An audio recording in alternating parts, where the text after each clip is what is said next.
So, hi everybody, I am Monique from Brainwise Learning and I have the very amazing Sandra Santoro with us. So we're going to learn from Sandra. Sandra's got a lot to teach us about being healthy and active. So I'm really looking forward to this particular interview. So Sarah, asking what can we learn from you can be a bit broad. So Yes. let's get a little bit more specific. What exactly do you do? Thanks, Monique. Thanks for having me. And it's great to be able to share what I do. So I label, I guess, if you want to talk about labels, I label myself as a women's health and mindset coach. But within that, I actually bring a lot of other background learnings and professional certifications that help in that particular area. So my background, I've been a primary school teacher for 25 plus years. I have a background in personal training and fitness instructing for about 15 years. I've run a couple of my own personal training businesses. So I have that knowledge behind me on how to make information easy and in bite-sized chunks and learnable for children and adults, right? And I guess, my passion now is because of my own journey and my own personal development, I found a love for, showing women what is actually possible out there for them. So when you find yourself, not enjoying life, not enjoying your job, just that feeling of stuck and confused and lack of purpose and clarity, which I found myself in, and went on that journey, right? So that's what I like to be able to say or show and teach, is that you can come out the other side of those feelings and let's look at all the possibilities of what is actually possible rather than what you don't have, right? There's the saying that goes, you've got to focus on what you want, not on what you don't have, right? Because what you focus on grows, right? Sure. So that's predominantly, now whether my clients want to work purely on mindset, whether they want to work on health and fitness or weight loss or all that, but I bring all that in under, the right umbrella of things, because it's all about building your self-love, your self-worth, your self-trust, and your self-confidence, but not when you achieve something, where you are right now, right? Because a lot of the times clients will say to me, oh, when I lose, 10 kilos, I'm going to feel awesome. I'm going to love myself.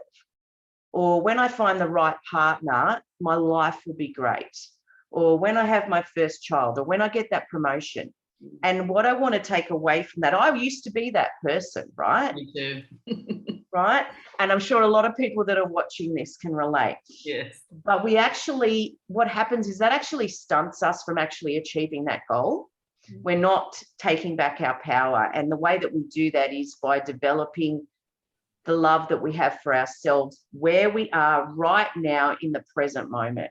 And when we do that, it just opens up a whole new world for you, right? And things just will come at you, things that you probably didn't even think were possible.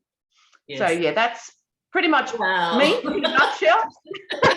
And I love what I do. I love it. Yeah, it lights me up. It's what I get up for, in the morning to make changes in people's lives, right? Yes.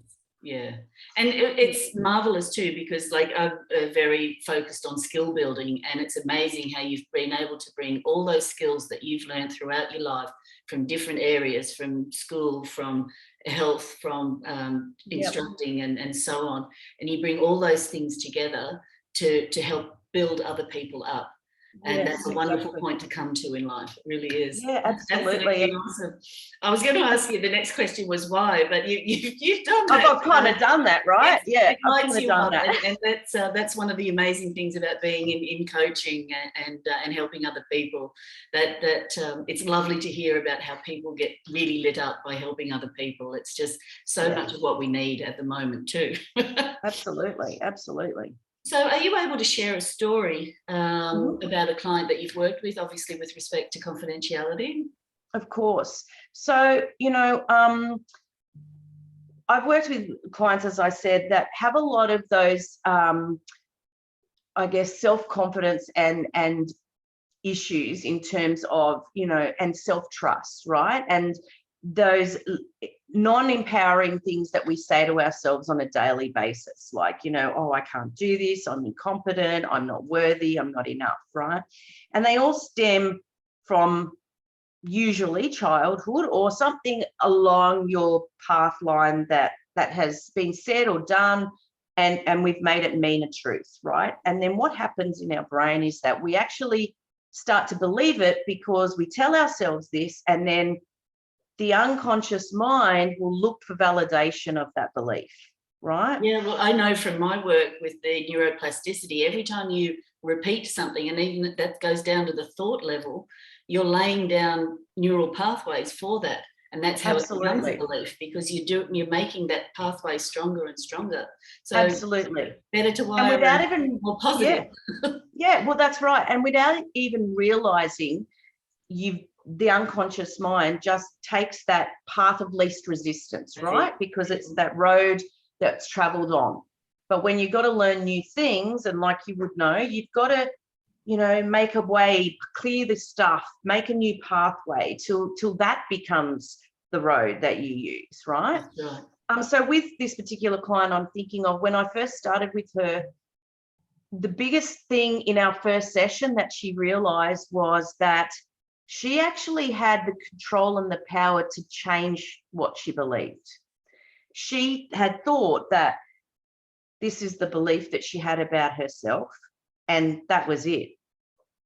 There was no possibility of changing it. There was no, that's just what she thought, right?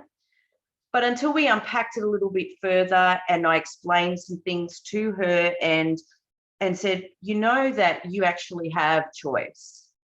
You can choose to keep believing this, or you can actually say to yourself, well, no, that actually isn't true, and that isn't aligned with who I really am. This is going to be my new belief, right? And I just love the moments of the aha, right? Like when you get that light bulb and you go, it just like ping, and you see it in their face, and they just go, crap, really? That's all? And I'm like, yep. It is actually true liberation, isn't it? It is. It really is. It's awesome for me as the coach, but 100 times awesome for them, because they get back their power and they realize that they actually do have a choice. Yes. And they realize that they actually can change their life for the better, right? And like, it doesn't just stop there, okay? So yes, that's the initial start, but then you've got to take the action, then you've got to do the work, then you've got to implement it with tools and activities and things like that, so that then becomes the new way of thinking. Yeah. Right? Yeah. Wow. It's like anything, right? Practice makes perfect. Yes. It, not that we want anything to be perfect, right? No. But practice does make it more automated, or more of a habit that we want, that comes with, that will requires less thinking. Yes. Say. I often describe the process of a child learning to play piano. So when they first start playing, they're kind of all awkward and clumsy, and they're hitting the wrong keys, and sometimes their face moves and all sorts of things. But the practice makes it more graceful and more smooth. And absolutely.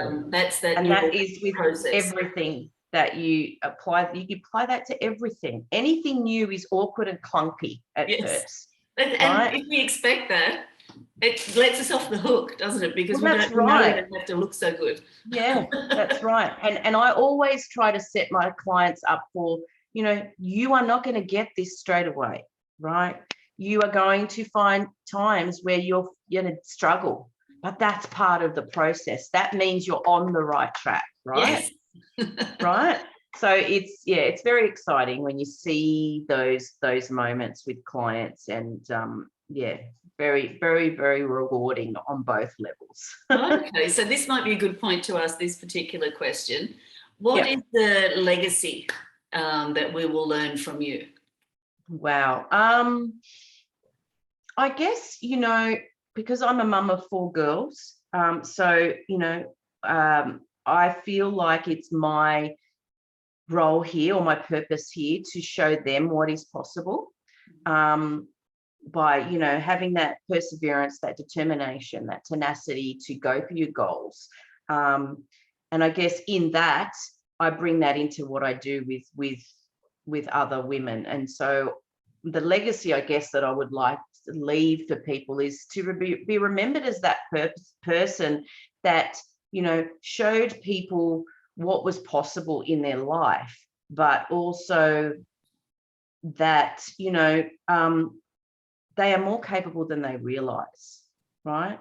They just need one person in their corner, Yeah. right?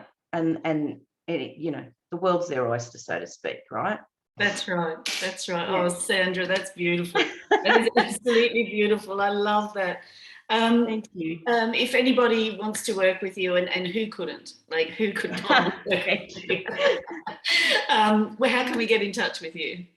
So the best way, I purely work out of, you know, Facebook. So I can pop the links in for you to contact me, and also email and a mobile number. But as I said, the best way is probably through Facebook. Yeah.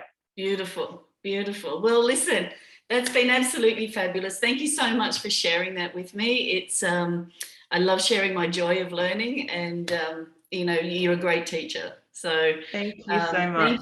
thank you so much. Take care, everybody. Have a great day. Thank you. Happy Bye. learning.